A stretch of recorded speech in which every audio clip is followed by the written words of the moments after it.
오늘 본문은 창세기 11장 27절로 32절입니다. 나눌 말씀의 제목은 하란에 이르러입니다.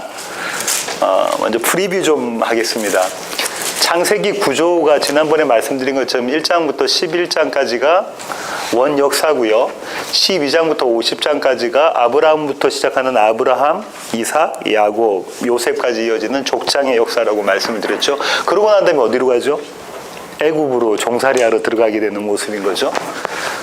근데 정확히 이야기하면은 오늘 하는 창세기 11장 27절부터 시작해서 이 두 번째 족장의 역사, 아브라함의 역사로 시작이 되는 겁니다. 여섯 번째 족보, 여섯 번째 톨레도트인데요. 여섯 번째 톨레도트의 시작을 어떻게 하고 있냐면 데라의 족본이라 하면서 아브라함에 대한 이야기를 하고 있죠. 아브라함에 대한 얘기.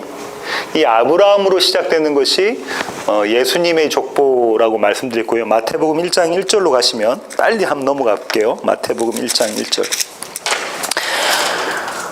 아브라함과 다윗의 자손 예수 그리스도의 계보라. 이 계보라는 단어가 히브리어로 바꾼다면 족보, 톨레도트가 된다고 말씀드렸죠. 이 얘기 지금 하려고 지금 창세기에서 아브라함의 족보를 끌고 오는 것이다 말씀을 드렸고요. 또 한 가지 염두에 두실 것은 이 아브라함의 삶, 이것은 한 개인의 삶이 아니라 교회의 삶이다. 이스라엘의 삶이다. 하나님의 백성에 대한 삶이다. 저와 여러분의 삶이다라는 거예요. 백필식의 삶? 강훈재사님 죄송하지만 강호찬의 삶이다라는 거예요. 누구의 삶이요? 아브라함의 삶이. 최 지사님이 또 삐끼실까봐 최석구의 삶이. 예. 이게 놀랄 겁니다. 그러니까 이 아브라함의 삶의 쭉 여정이 저와 여러분의 모든 삶의 여정, 태어나면서부터 주님 앞에 가는 그날까지 삶의 여정이라는 것이죠. 이렇게까지 프리뷰하고 본문 읽기를 하겠습니다. 제가 한 절, 여러분이 한 절입니다. 창세기 11장 27절부터 32절입니다. 제가 시작하겠습니다. 데라의 족보는 이러하니라. 데라는 아브라함과 나홀과 하란을 낳고 하란은 롯을 낳았으며 하란은 그 아비 데라보다 먼저 고향 갈대아의 우리에서 죽었더라. 아브라함과 나홀이 장가들었으니 아브라함의 아내의 이름은 사레며 나홀의 아내의 이름은 밀가니 하란의 딸이요 하란은 밀가의 아버지이며 또 이스가의 아버지더라. 사레는 임신하지 못함으로 자식이 없었더라. 데라가 그 아들 아브람과 하란의 아들인 그의 손자 롯과 그의 며느리 아브람의 아내 사레를 데리고 갈대아인의 우르를 떠나 가나안 땅으로 가고자 하더니 하란에 이르러 거기 거류하였으며 데라는 나이가 250세가 되어 하란에서 죽었더라. 예, 비교적 짧은 구절이지만 이 안에 의미하는 게 상당히 많이 있습니다. 27절부터 29절을 먼저 보시면 데라의 족보에 대한 이야기를 하고 있잖아요. 시작을 어떻게 하고 있냐면 데라의 족보는 이러하니라. 근데 이 데라의 족보가 의미하는 게 상당히 있어요. 데라의 가계도를 한번 살펴보겠습니다. 데라는 일단 27절에 세 아들에 대한 이야기를 하고 있죠. 누군가요? 하란, 나홀, 아브람 이렇게 세 아들이 있습니다. 그죠? 그런데 아브람의 아내는 사레죠. 이 사레는 누구냐면 아브람과 사레의 아버지는 데라예요. 예? 사레는 아브람의 이복 동생입니다. 아버지는 같고 어머니는 다른. 그래서 두 번 자기 아내를 뭐라고 이야기합니까? 동생이다, 누이 동생이다 이야기를 하고 있죠. 이전에는 이렇게 친족끼리도 결혼을 하고 그랬었죠.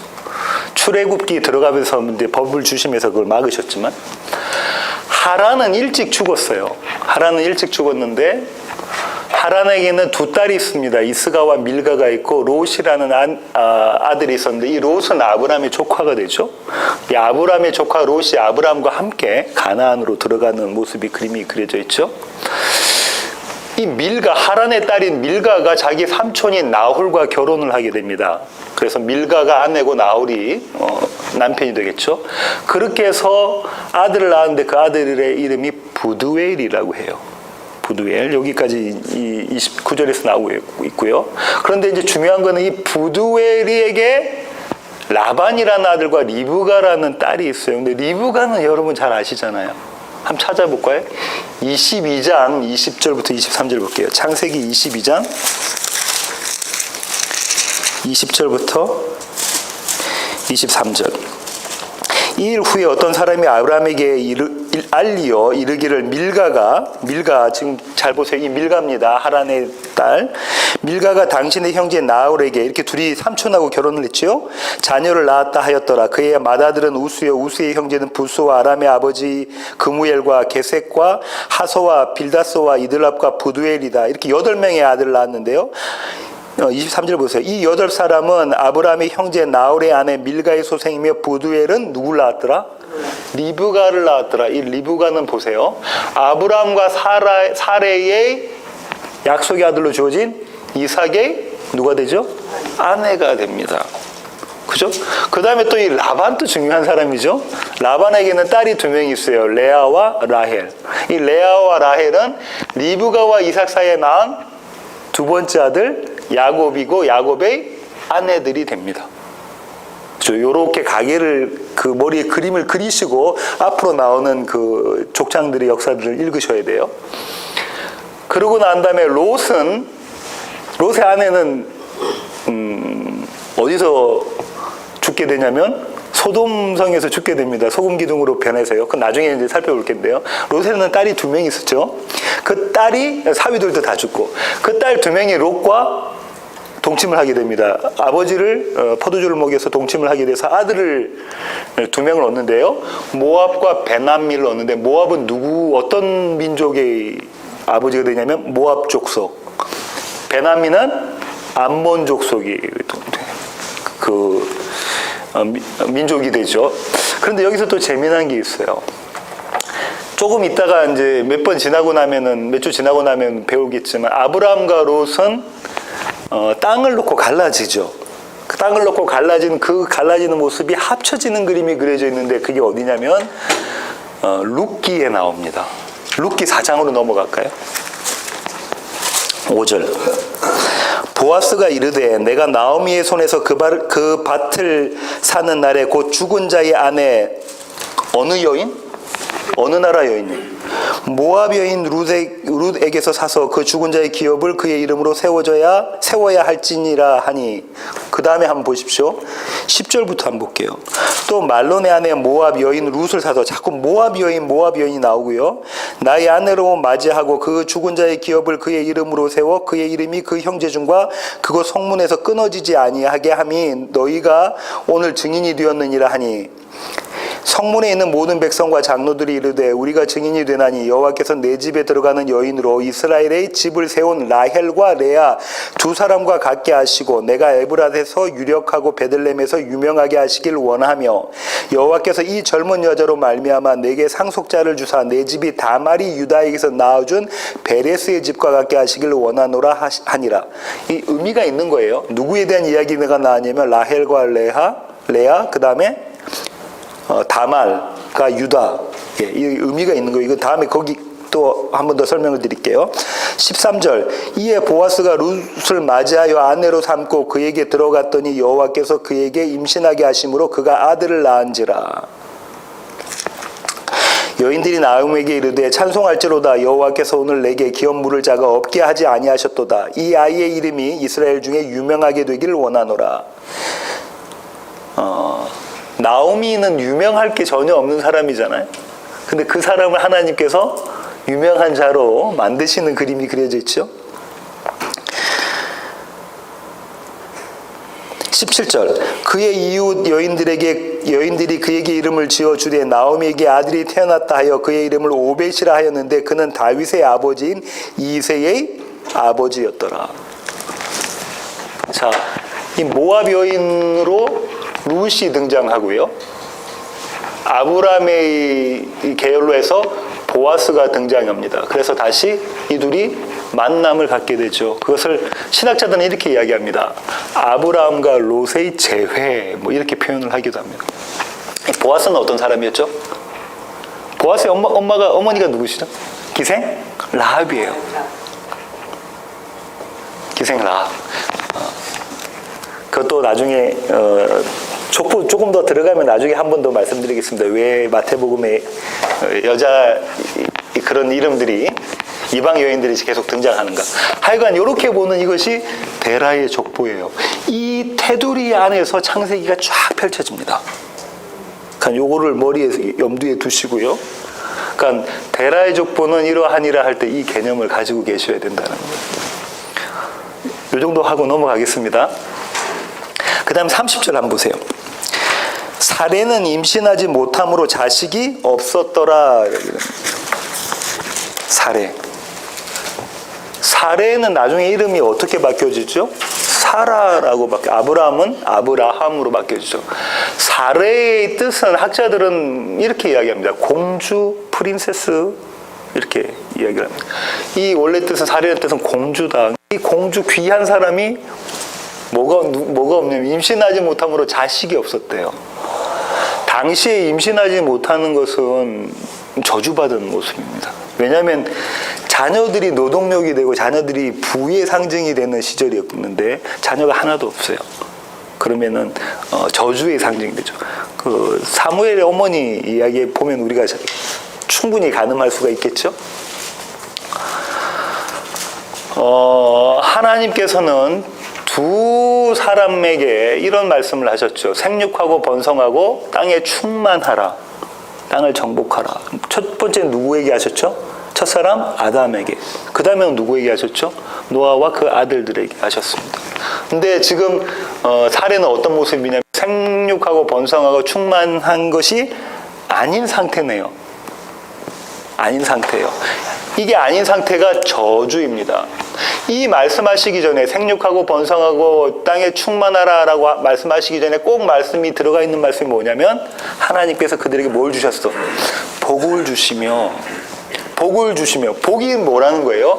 생육, 번성, 충만. 이 말은 다시 말하면 뭘 갖고 있으라는 거예요?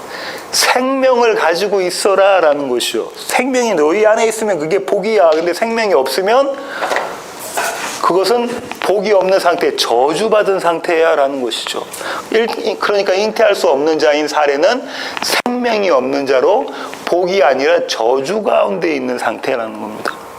무슨 얘기하고 있냐면 죄인의 모습에 대한 이야기하고 저와 여러분 우리의 모습을 누구를 통해서 우리에게 보여주시는 거예요? 사례를 통해서.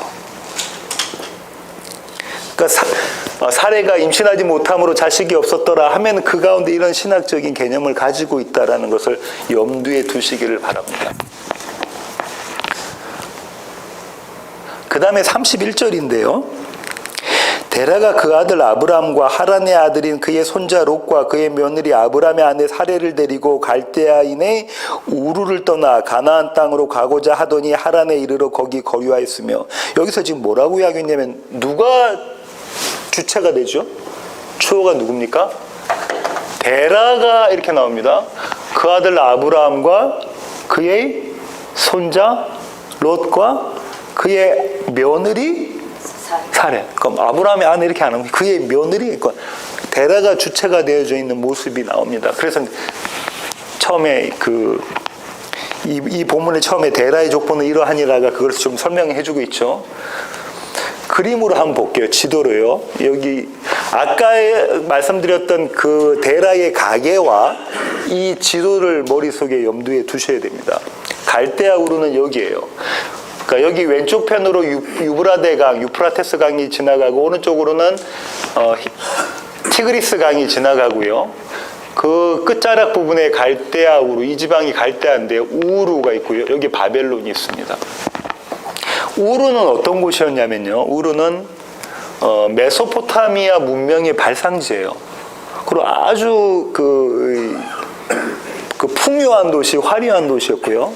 여기서 어떤 신을 섬겼냐면 달의 신을 섬겼어요. 신이라고 하는데요. 달의 신을 섬겼던 곳입니다. 바벨론도 마찬가지고 하란도 마찬가지고. 여기서 이렇게 길을 쭉 따라서 갑니다. 그렇게 해서 바벨론을 거쳐서 하란까지 가고, 이 하란은 또 어떤 곳이냐면 이 하란은 뜻이 교차로라는 거예요. 교통의 중심지입니다.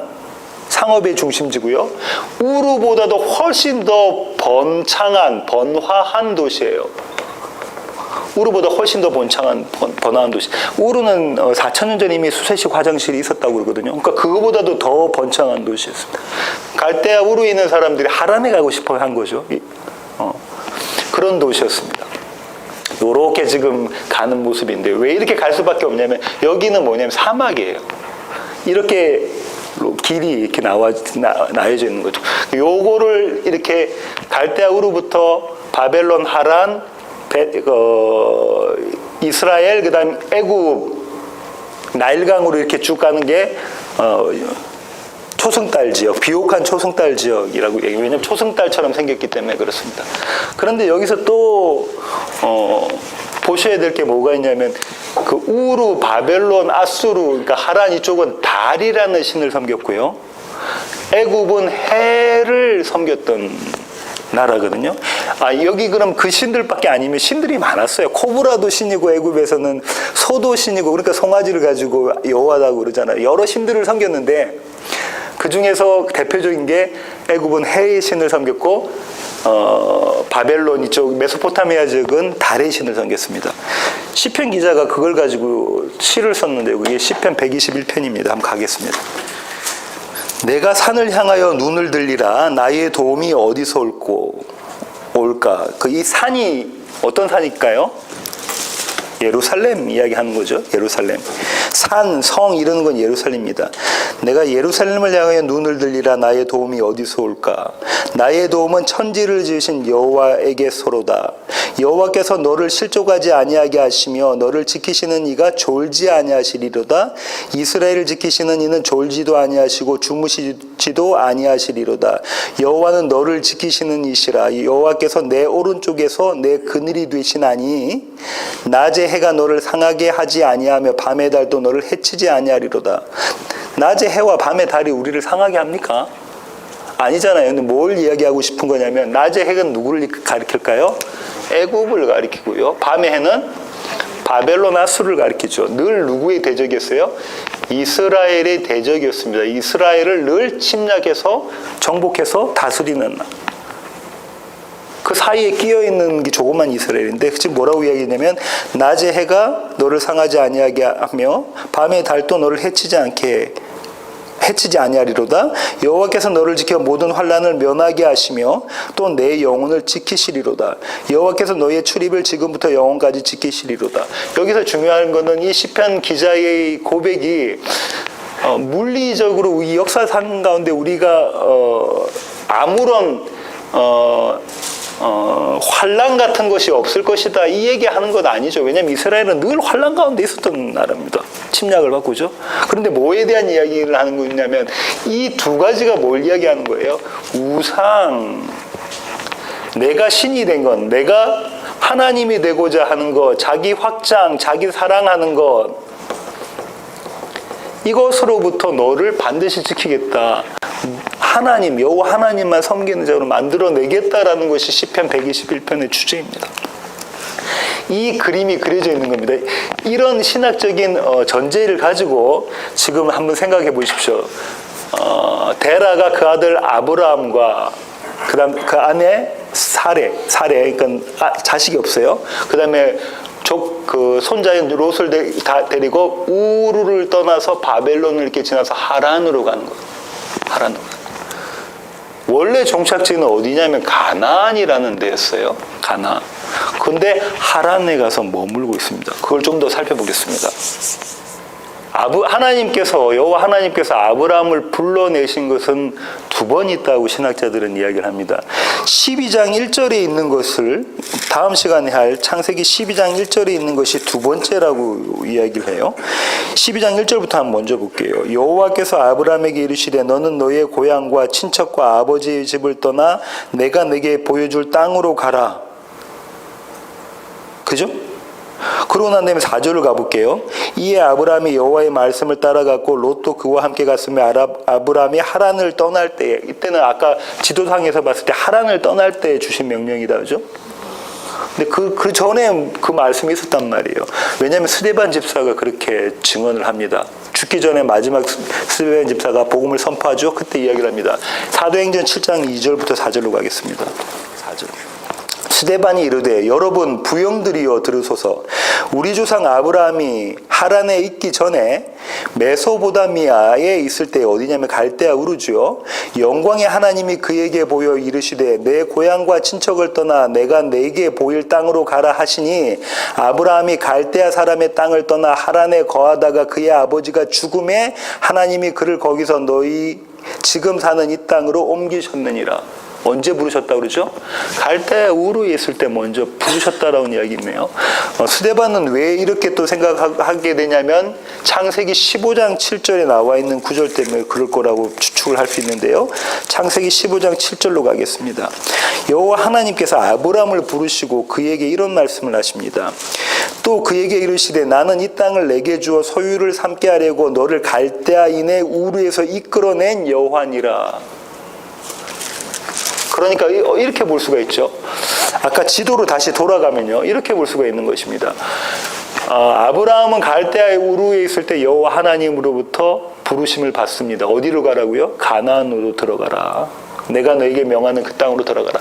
하지만 여기서 나와서 하란에 가서 머물게 되죠. 그리고 아버지 데라가 죽을 때까지 여기서 있다가 아버지 데라가 죽자마자 하나님께 다시 명령을 재차 받게 되고, 그러고 난 다음에 가나안으로 들어가는 모습이 그려져 있는 것이죠. 여기서 헬라어로 보면 영어 성경도 이렇게 헬라어처럼 번역을 해놨는데요. 한글 성경은 그렇게 안 해놨는데 이게 중요한 게 이런 게 있습니다. 너희의 고향과 너희의 친척과 너희의 아버지의 집을 떠나. 물론 한글이 갖고 있는 그 소유격에 대한 것이 좀 불명확해서 그런 것도 있지만 영어나 헬라어는 소유격을 명확하게 표현을 하잖아요. 강조를 하고 있어요. 헬라어에 너의. 우리 12장 1절을 보면은 너희는 한 번밖에 안 나와 있는데 그렇지 않습니다. 각 단어마다 너희가 나와 있고요. 이 고향이라는 거 번역된 이 헬라어 단어는 뭐냐면 에레츠라고 해서 땅이에요. 그냥 땅. 우리가 보는 그냥 땅.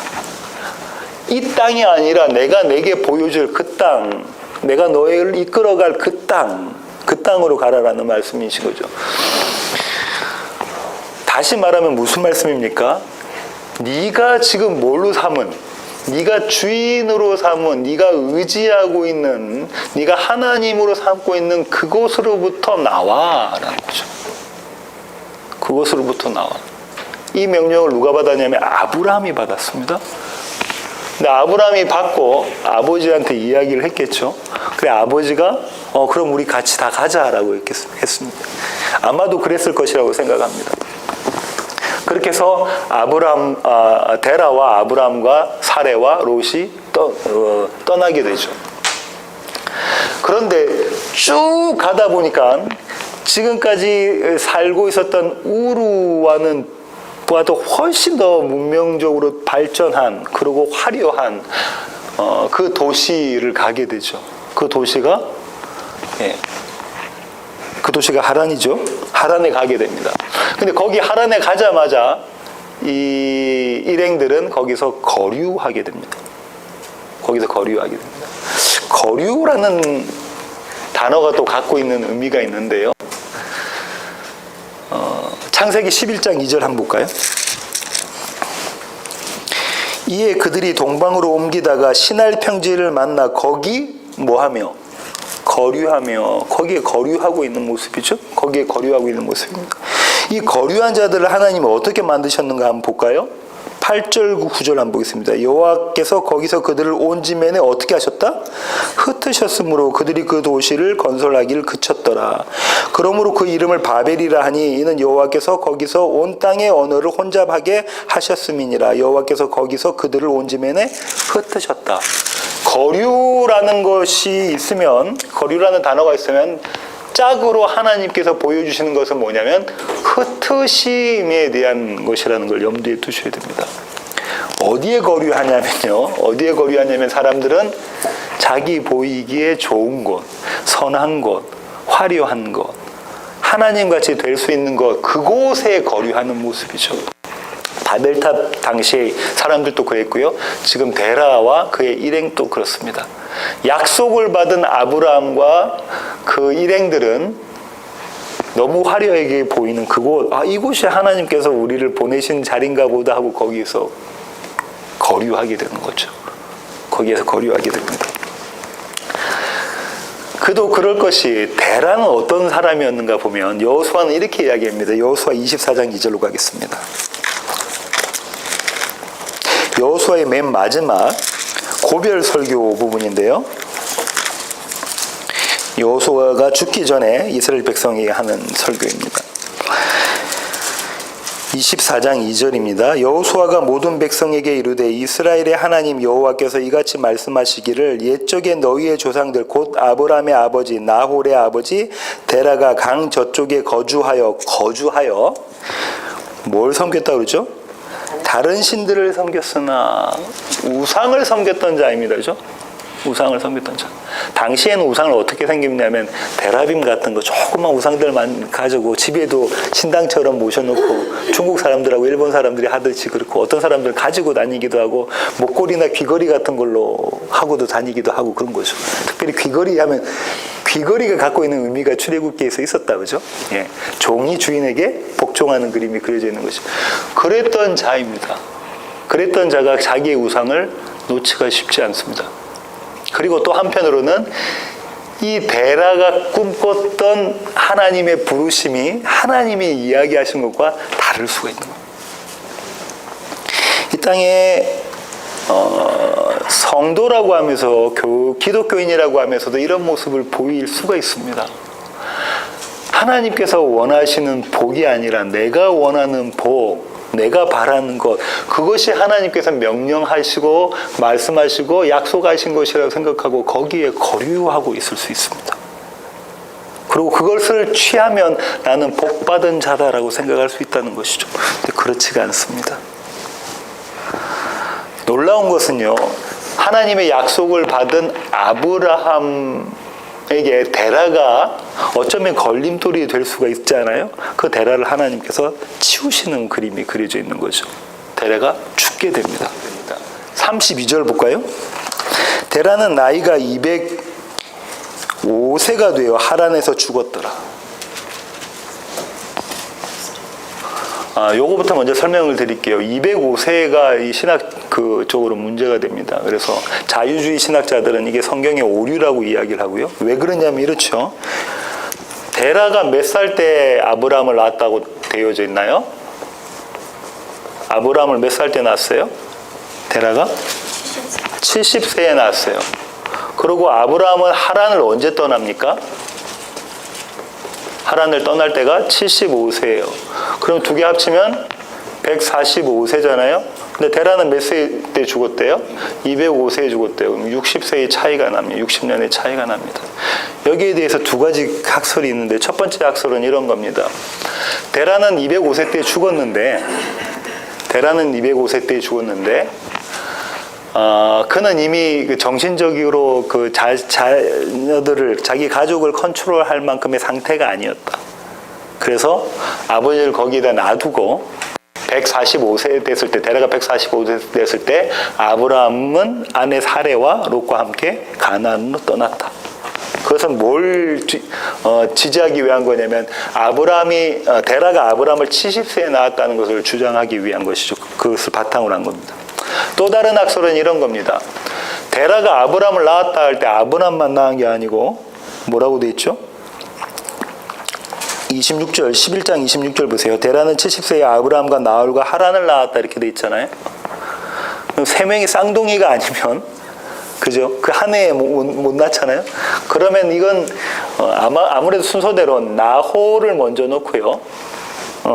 하란을 가장 먼저 놓고요. 하란 일찍 죽고 나홀과 아브라함을 이렇게 순서대로 낳았을 것이다. 그래서 하란의 딸이 나홀과 결혼할 수 있을 정도로. 그런데 이때 하란을 낳을 때의 데라의 나이가 70세 있을 것이다 라고 봅니다. 그렇게 되면 205세라는 것이 맞아질 수가 있는 거죠. 아브라함을 그 뒤에 낳으면. 두 번째 학설이 더 많은 지지들을 받고요. 그런데 성경에서 이 숫자를 이야기할 때는 의미적으로 갖고 있는 거 있습니다. 그 70이라는 게 갖고 있는 의미 때문에 그런 거고요. 예, 그래서 지난번에 제가 이런 말씀을 드렸죠. 이 앞에 솔레도트가 뭐였냐면은 11장 10절에 보면 셈의 족보는 이러하니라 하면서 셈이 아르박삭을 낳는 것부터 그 다음에 아브람이 하란을 떠날 때까지 이 기간을 다 합치면 365년이 된다고 말씀드렸고요. 이거 365년은 70세라는 기준으로 한 겁니다. 그러니까 데라가 아브람을 70세에 낳았다는 기준을. 이 365년은 우리의 평생의 삶, 1년 365일이니까 우리의 평생의 삶을 이야기한다고 그러죠. 그러니까 성경에 지금 이야기하고 싶은 건 아브람을 딱 70세에 낳았다 이걸 이야기하고 싶은 게 아니라 이 숫자를 통해서 무언가 이야기하고 싶은 것이 있다는 겁니다. 그렇게 이해를 해주시면 되겠고요. 성경이 오류가 있네 이렇게 받아들이시지 마시고요. 그렇게 이해해 주시면 되겠습니다. 두 가지 학설에 대해서 말씀드렸고요. 여기서 이제 중요한 거는 제가 말씀드리고 싶어 하는 건 이겁니다. 데라는 하란을 떠나지 못한 자고 거기서 죽은 자입니다.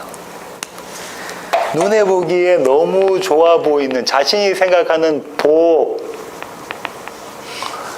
생육, 번성, 충만 이것이 자신의 보기에 이 생육과 번성과 충만을 채워줄 곳을 하란이라고 데라는 생각했던 거죠. 그러니까 그것을 떠나갈 수가 없었던 것입니다. 거기에 거류하고 머물러 있고 본인은 거기서 죽게 됩니다. 그런데 데라가 아니라 아브라함은 약속을 받은 아브라함은 어떻죠? 이곳은 아니야. 이곳이 내가 말한 그 복 있는 땅, 약속의 땅이 아니라 네가 가야 될 것은 가나안이야 라는 것을 아브라함이 가르쳐 주시고 이 하란을 떠나게 합니다. 그래서 아브라함이 가는 가나안까지 가는 여정에 걸림돌이 되는 것을 하나하나 지우십니다. 그죠? 하나하나 지우시고 그 실수도 하고 아브라함이 조금 이따 나오면 어떤 모습이 나오냐면 아내를 위동생으로 속이는 모습, 자기 생명의 위협 때문에 그렇죠. 그런 여러 가지 모습이 나오지만 그 가운데서 하나님께서 하시는 것은 뭐냐면 내가 하나님이야, 내가 구원자야, 나보다 더 사랑하는 것, 나보다 더 의지하는 것은 내가 지우겠다라는 것이죠. 그 일을 하시는 겁니다. 그게 물질일 수 있고요. 그게 사업일 수 있는 거죠. 그 일을 하신다는 것이죠. 그게 자녀일 수도 있고 생명일 수도 있고. 제가 말씀드리는 것은 하나님이 내가 더 사랑하는 거 그럼 무조건 죽이겠다 이 말씀이 아니고요. 어떤 방법으로든 하나님은 그 일을 하신다는 것입니다. 결론 맺겠습니다. 오늘 제목이 하란에 이르러인데요. 아브람을 통해서 데라와 그 가족들에게 주셨던 하나님의 명령은, 하나님의 말씀과 하나님의 약속은 이겁니다. 너의 고향, 너의 땅, 네가 지금 딛고 있는 그 땅, 네가 의지하고 있는 그 땅, 네가 너의 전부라고 생각하는 그 땅, 너의 친척, 너의 아버지 집을 떠나. 출애굽의 버전이 뭐죠? 내 백성아 거기서 나와. 이게 바벨론이었잖아요. 출애굽에선 애굽이었죠. 아까 말씀드린 것처럼 달과 해를 섬기는 그곳으로부터 나와. 이 명령을 받았는데 아브라함과 아브라함의 아버지 데라가 했던 모습은 어떤 거냐면 하란에 이르러 거기 거류하였으며예요. 이게 저와 여러분의 모습이라니까. 하란에 이르러 하란까지 하나님께서 쭉 끌고 가시면 너무 화려해 보이는 것 앞으로 지나가게 하시는 거죠. 동산 중앙에 뭘 심어 놓으셨죠? 저 구석에 심어 놓으시면 될 걸. 왜 하필 동산 중앙에 선악과 나무를 심어 놓으셔서 그걸 보게 만드시. 하란에 이르러. 그게 없으면 뭔가 좀 되는 것 같아요. 수도원 같은 데 들어가 있으면 뭔가 되는 것 같은데 우리가 신앙생활이 날마다 부딪혀야 되는 사업장, 직장, 또 자녀의 문제, 여러 가지 문제 그 가운데 이르러. 근데 거기에 이르게 하신 하나님의 뜻이 있어요. 근데 우리 모두는 거기에 거류하였으며 이 자인 거예요. 저와 여러분의 삶이 그렇지 않습니까? 우리는 목회까지도 그래요. 저는 목사님 다르신가? 저 똑같습니다. 직장에서도 그렇고요. 똑같아요. 뭐가 하나님이 되려고 하는 거예요? 내가 원하는 것, 이 하란 이것이 하나님이야. 이것이 복이야. 이것이 약속의 땅이야. 라고 믿고 싶은 거예요. 그렇잖아요. 이렇게 하고 싶은 거예요. 돈, 한마디로 말하면 돈이 하나님의 약속의 땅이야. 하란이야.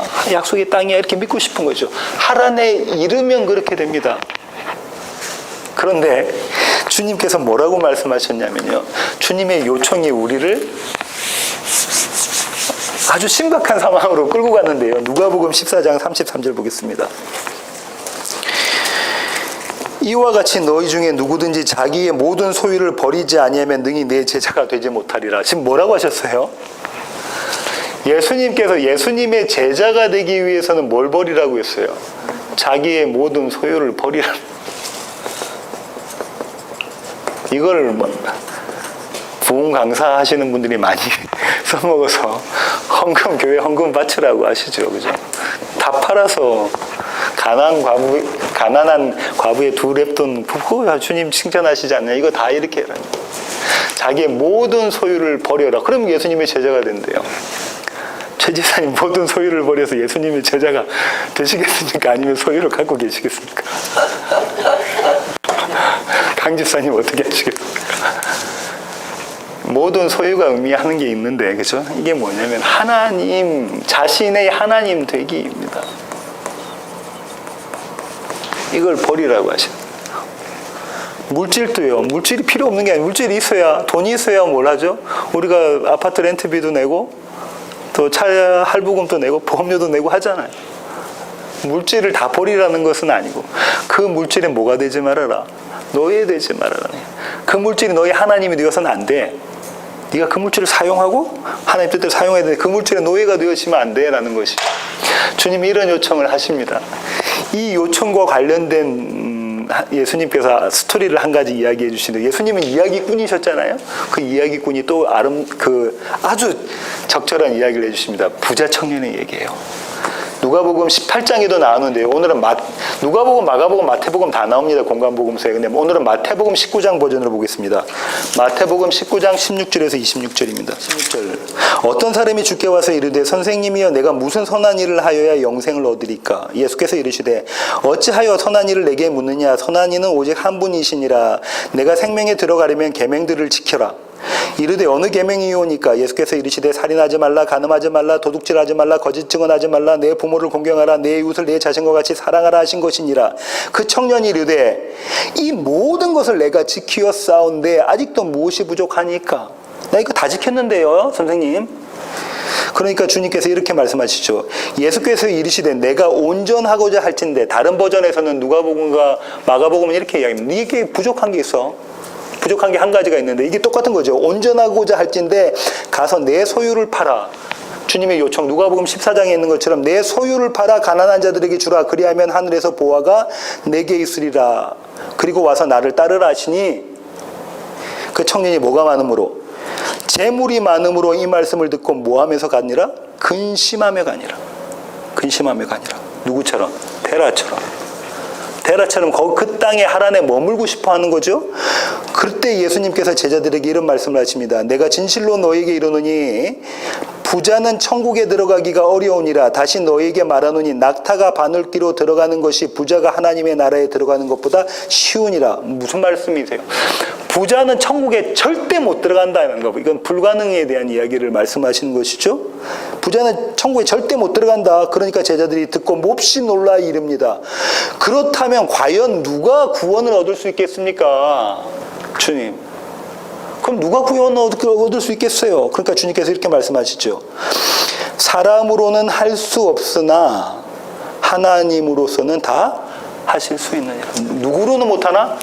나는 못해. 나는 못하지만 하나님이 하실 일이야. 이것이 저와 여러분의 소망이고 기쁨입니다. 그렇죠? 나는 못해. 나는 이건 못 버려. 내 소유 못 버려. 내가 하나님 되고자 하는 이건 매일의 삶과 내가 발견되어지고 발각되어지니까 난 이건 못 버리는데 내가 아니라 하나님이 하신다는 거예요. 이게 은혜인 거죠. 한 구절만 더 볼게요. 히브리서 기자는 이걸 이렇게 표현하고 있습니다. 히브리서 11장 15절에서 16절입니다. 그들이 이제는 더 나은 15절부터요. 그들이 나온 바 본향을 생각하였더라면 어디죠? 이 버전에서 오늘 본문 버전에서는 어디입니까? 갈대아 우르예요. 하란, 그죠? 출애굽기 버전에서는 애굽이에요. 돌아갈 기회가 있었으려니와 갈 수 있었다는 말이 없었단 말이에요. 돌아갈 수도 있었다. 근데 어떻게 있다는 거죠? 그들이 이제는 더 나은 본향을 사모하니 가나안을 사모하니 곧 하늘에 있는 것이라. 이 가나안은 우리 눈에 보이는 그 역사적인 그 가나안이 아니라 하늘에 있는 가나안이라는 거예요. 하늘에 있는 가나안. 이러므로 하나님이 그들이 하나님이라 일컬음을 받으심을 부끄러워하지 아니하시고, 그 하나님 어떤 하나님이세요? 불기둥 구름기둥으로 그들을 지키시며 가나안으로 결단코 집어넣으시는 그 하나님이시다. 그죠? 나로서는 할 수 없지만 하나님으로서는 할 수 있다. 그 하나님이 어떻게 하신대요? 너희들을 위해서 한 성을 예비하셨으니, 이 한 성이 계시록 버전으로는 새 예루살렘, 저와 여러분을 위한 예비되어져 있는 교회 공동체, 그쪽으로 누우신대요. 믿음을 가져라 너희야. 히브리서 기자들이 그 얘기를 하고 있네요. 하란에 이르러가 저와 여러분의 모습입니다. 그렇죠? 하란에 이르러가 저와 여러분의 모습이에요. 하지만 그 가운데서 우리가 믿음을 놓지 않아야 될 것은, 우리 하나님께서 이까지 일부러 이끌어 오셔서 우리로 하여금 하란이 너의 하나님이냐? 아니면 여호와가 네 하나님이냐를 우리로 하여금 보게 만드시고 우리를 어디로 넣으셔요? 가나안으로 집어넣으실 거다. 그것이 저와 여러분의 은혜가 되고 믿음이 되고 감사가 되고 감격이 되고 찬양의 노래가 됩니다. 이런 하나님을 한껏 찬양하는 오늘의 예배 되기를 원합니다. 기도하시겠습니다. 하나님 감사합니다. 하나님, 우리는 날마다 하란에 이르러 그것이 너무나 보기 좋아서 거기에 거류하려고 하지만 하나님, 우리를 내버려 두지 않으시고 우리를 다시 일으켜 세우셔서 마침내 가나안으로, 약속의 땅으로, 새 예루살렘으로 끌고 가시는 모습을 저희들이 오늘 보았습니다. 그 하나님을 찬양하기를 원합니다. 그 하나님을 노래하기를 원합니다. 그런 예배 되게 하여 주시옵소서. 예수님의 이름으로 기도합니다. 아멘.